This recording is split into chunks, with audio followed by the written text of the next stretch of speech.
मैं डॉक्टर देवल खान सहआचार्य राजनीति विज्ञान राजकीय महाविद्यालय में। हमारा जो विषय था वो था अंतर्राष्ट्रीय कानून, इंटरनेशनल लॉ।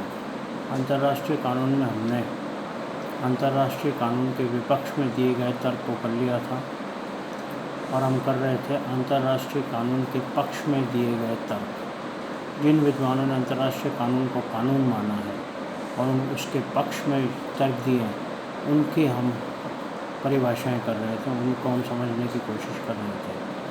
तो हमने इसमें 4 विद्वानों की परिभाषाएं देख ली थी और 4 विद्वानों की परिभाषाओं को समझ भी लिया था। आज हम जो करेंगे वो आगे की परिभाषाएं। तो 5वीं परिभाषा है पोलक के अनुसार, अकॉर्डिंग टू पोलक के अनुसार अंतर्राष्ट्रीय कानून का आधार, अंतर्राष्ट्रीय इन्वर्टेड कॉमास में ना, अंतर्राष्ट्रीय कानून का आधार यदि केवल नैतिकता रही होती तो, अंतर्राष्ट्रीय कानून का आधार यदि केवल नैतिकता रही होती तो विभिन्न राज्यों द्वारा विदेश नीति की रचना नैतिक तर्कों के आधार पर ही की जाती।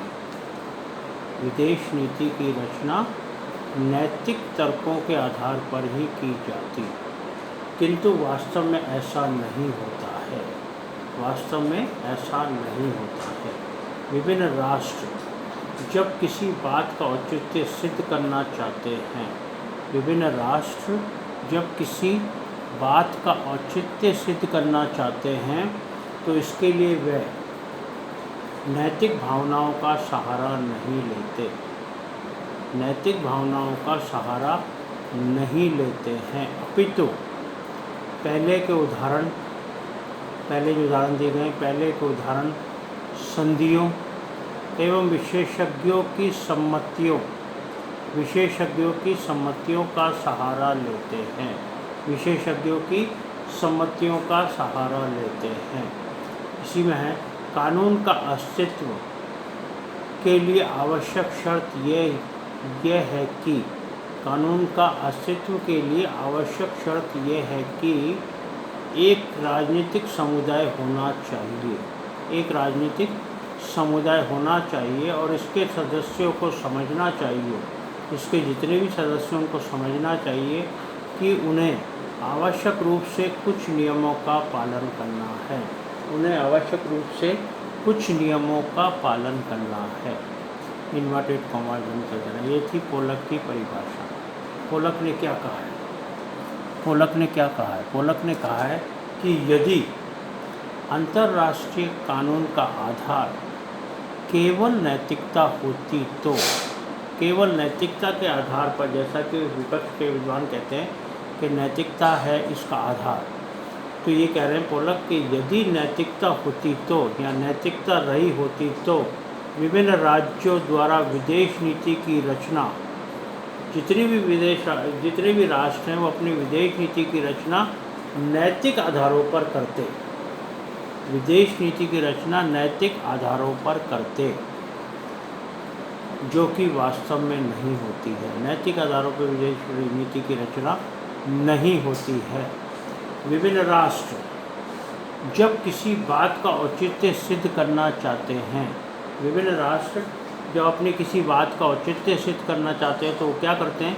वो पहले के उदाहरण, पहले जो उदाहरण हो गए, पहले के उदाहरण संधियों और विशेषज्ञों की सम्मतियों, विशेषज्ञों के साथ जो सम्मति है, विशेषज्ञों की सम्मतियों का सहारा लेते हैं, उनका सहारा लेके अपनी बात को सिद्ध करते हैं, उनका सहारा लेते हैं। कानून का अस्तित्व के लिए, कानून के जो अस्तित्व है उसके लिए आवश्यक शर्त क्या है? आवश्यक शर्त यह है कि एक राजनीतिक समुदाय होना चाहिए। आवश्यक शर्त यह है कि एक राजनीतिक समुदाय होना चाहिए और इसके सदस्यों को यह समझना चाहिए कि उन्हें आवश्यक रूप से कुछ नियमों का पालन करना है।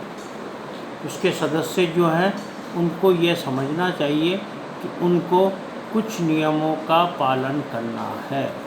तो अंतर्राष्ट्रीय कानून नैतिकता पर आधारित नहीं है, अंतर्राष्ट्रीय कानून भी कानून है पोलक के अनुसार। नेक्स्ट आती है छठी परिभाषा प्रेसिडेंट रूजवेल्ट के अनुसार, प्रेसिडेंट रूजवेल्ट के अनुसार यह विचार करना मूर्खता होगी, इन्वर्टेड कॉमा में लेना, यह विचार करना मूर्खता होगी कि अंतर्राष्ट्रीय संबंध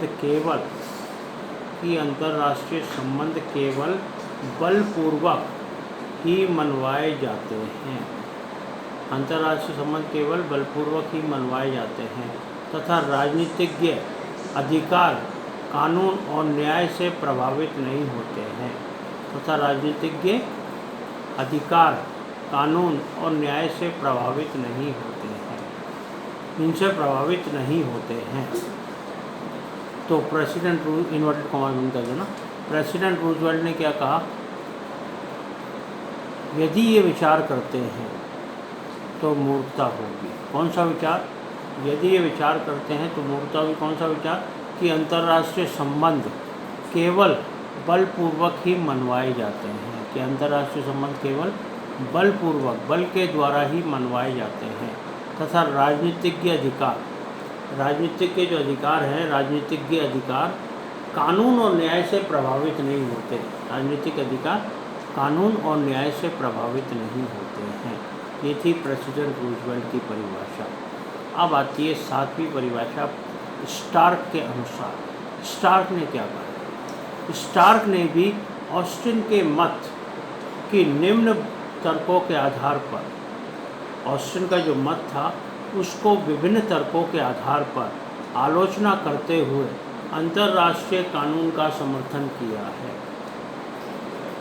स्टार्क ने क्या किया है? स्टार्क ने ऑस्टिन के जो मत था उसकी निम्नलिखित तर्क, जो अब नीचे तर्क आएंगे, उनके आधार पर आलोचना करते हुए अंतर्राष्ट्रीय कानून का समर्थन किया है, अंतर्राष्ट्रीय कानून को कानून माना, अंतर्राष्ट्रीय कानून का समर्थन किया है। तो कौन कौन से तर्क थे? पहला, वर्तमान ऐतिहासिक न्यायशास्त्र के कानून, वर्तमान ऐतिहासिक न्यायशास्त्र के कानून के सिद्धांत में बल प्रयोग को निकाल दिया गया है। इस सिद्धांत में क्या किया गया है? बल प्रयोग को निकाल दिया गया है। यह बात भी सिद्ध हो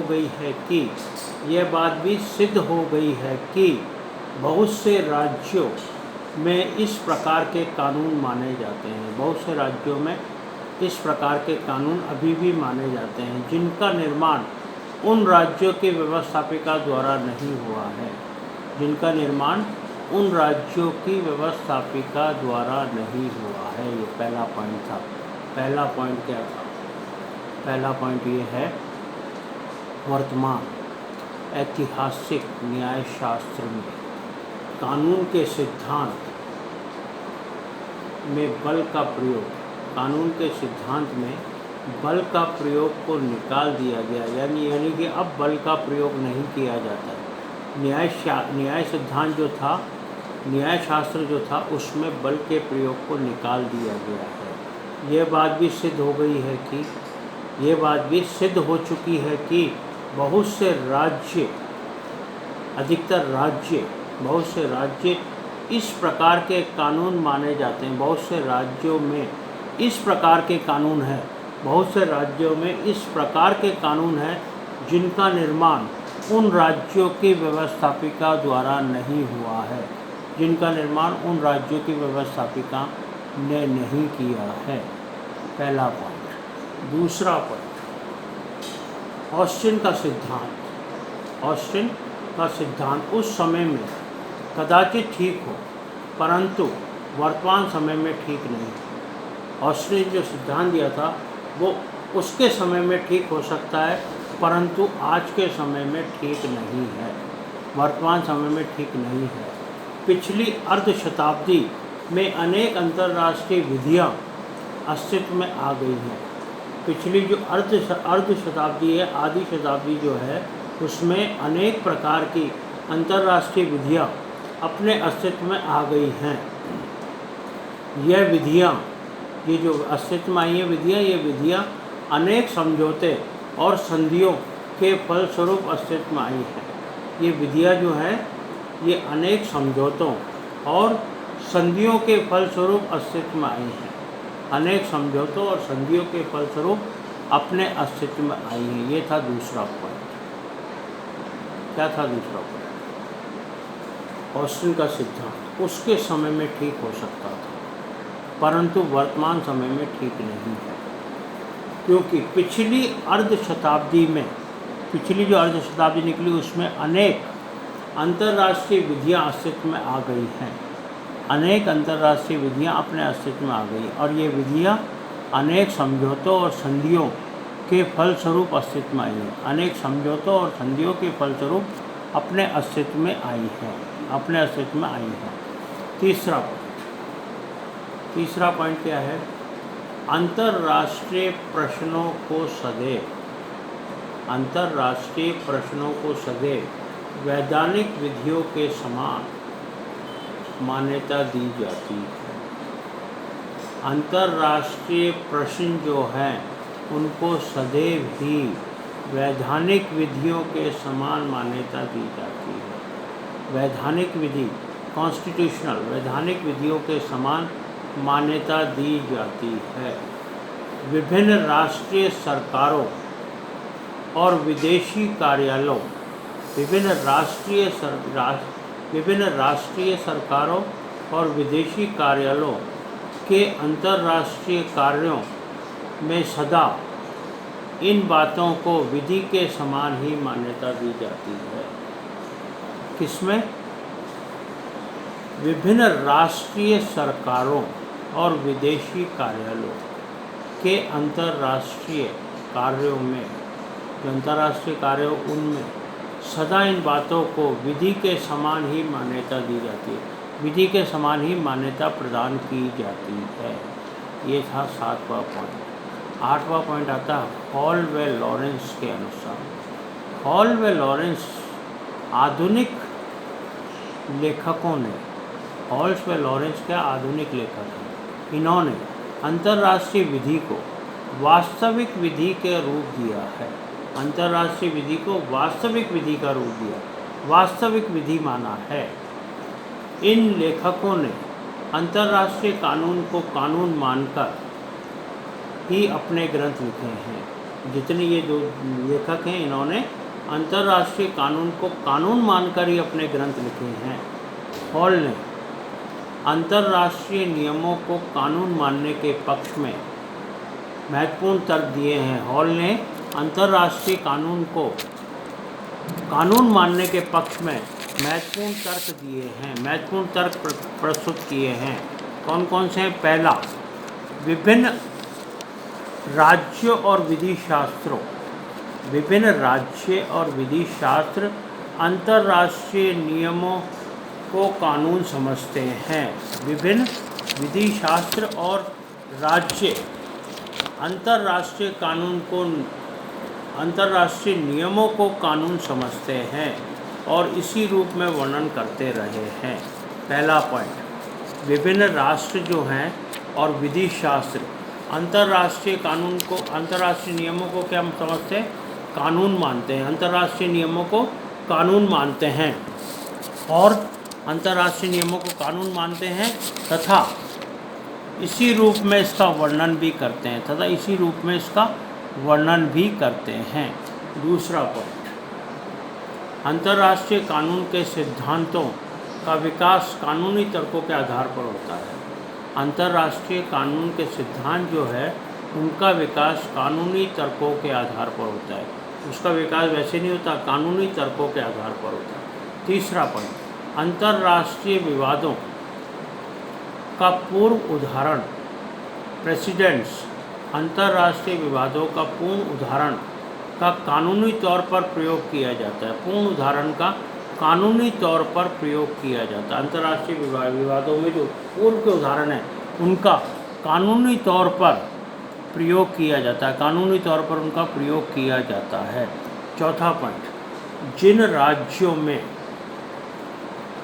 राज्यों के देशीय कानूनों में प्रमाणिक विधि शास्त्र की सम्मति उजागर की जाती हैं, विधि शास्त्र की सम्मतियां उजागर की जाती हैं, उसी तरह अंतर्राष्ट्रीय कानून को भी प्रमाणिक कानून सम्मतियों को महत्वपूर्ण माना जाता है। अंतर्राष्ट्रीय कानून में भी जो प्रामाणिक सम्मतियां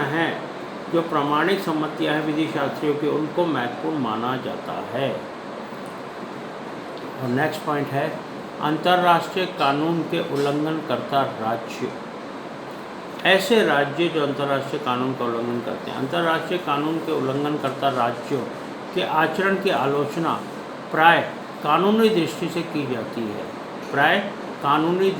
की जाती है। ये थे पॉइंट्स जो उन्होंने तर्क दिए थे। अब नेक्स्ट कल करेंगे।